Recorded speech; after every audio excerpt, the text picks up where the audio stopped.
सहकारी समितियां खड़ी हुई। इन्होंने अपने यहां फर्टिलाइजर की उपलब्धता सुनिश्चित की और वह सभी किसानों को मिलता हुआ दिखाई दिया, कहीं भी क्राइसिस नहीं होने दी। और इसीलिए हम लोग आज यहां पर जो हमारी पैक्स की कैश क्रेडिट की लिमिट अब तक 10 लाख की थी, हम उसको 15 लाख तक की करने की भी घोषणा इस अवसर पर करने जा रहे हैं।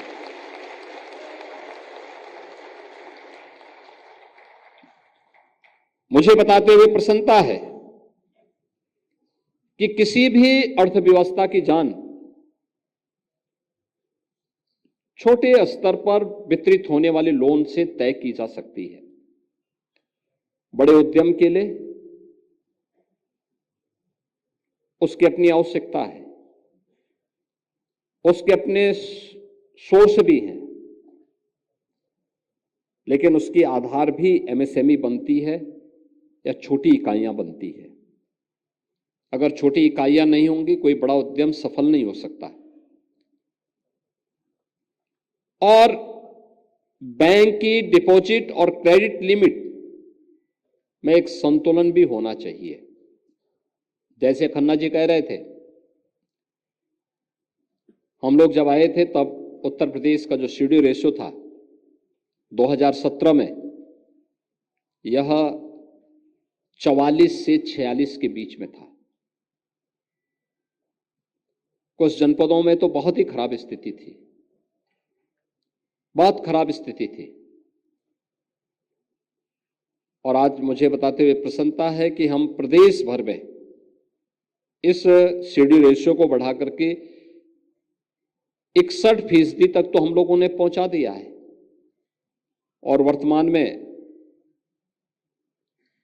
सीएम युवा उद्यमी योजना, जिसमें हम प्रदेश के 1 लाख युवाओं को 31 मार्च के अंत तक हमें 5 लाख रुपए की ब्याज मुक्त ऋण उपलब्ध करवाने की कार्रवाई के साथ जुड़ रहे हैं। 32,000 से अधिक युवाओं को हम इस योजना के साथ अब तक जोड़ चुके हैं और इसे 31 मार्च तक, जिसमें 25, 26, 27 को प्रत्येक जनपद में लगने वाले विशेष विकास मेले के माध्यम से भी हम आगे बढ़ाएंगे। यह एक अवसर है बैंक के लिए, जब उसकी पूंजी की गारंटी भी सरकार दे रही है, ब्याज की गारंटी भी सरकार दे रही है। उन स्थितियों में वह इस सीएम युवा उद्यमी स्कीम के साथ जुड़े और इसके माध्यम से नए उद्यमी तैयार करने में मदद करके उत्तर प्रदेश के विकास में योगदान करें। आज मुझे प्रसन्नता है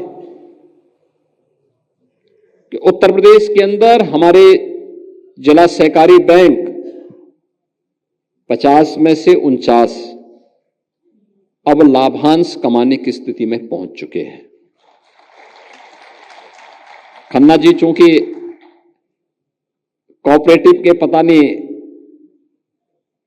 कितनी देर तक और कितनी लंबी दूरी तक उसके हितैषी हैं, लेकिन यह मैं मानता हूं कि वित्त मंत्री के नाते बैंकों के साथ उनका बेहतरीन तालमेल रहता है और बेहतरीन तालमेल के नाते अब ये चीजें वहां तक पहुंची है।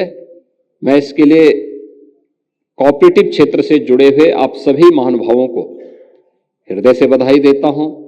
उन सभी बैंकर्स को जिन्होंने अब इन बैंकों को सही दिशा में, मैं पहले ही कह रहा था बहुत संभावना है, सबसे ज्यादा संभावना यूपी के अंदर है, उस संभावना को आगे बढ़ाने में आपने योगदान दिया है। और इसलिए अभी जो आपके मंत्री राठौर जी ने कहा है कि एक नया हम सहकारी बैंक बलरामपुर में प्रारंभ करेंगे, तो अब बलरामपुर के लिए नए जिला सहकारी बैंक की स्थापना की कार्रवाई के लिए सरकार इसमें आगे बढ़े और मुझे लगता है कि हम लोग इसको पूरी मजबूती के साथ आगे बढ़ाने का कार्य करेंगे।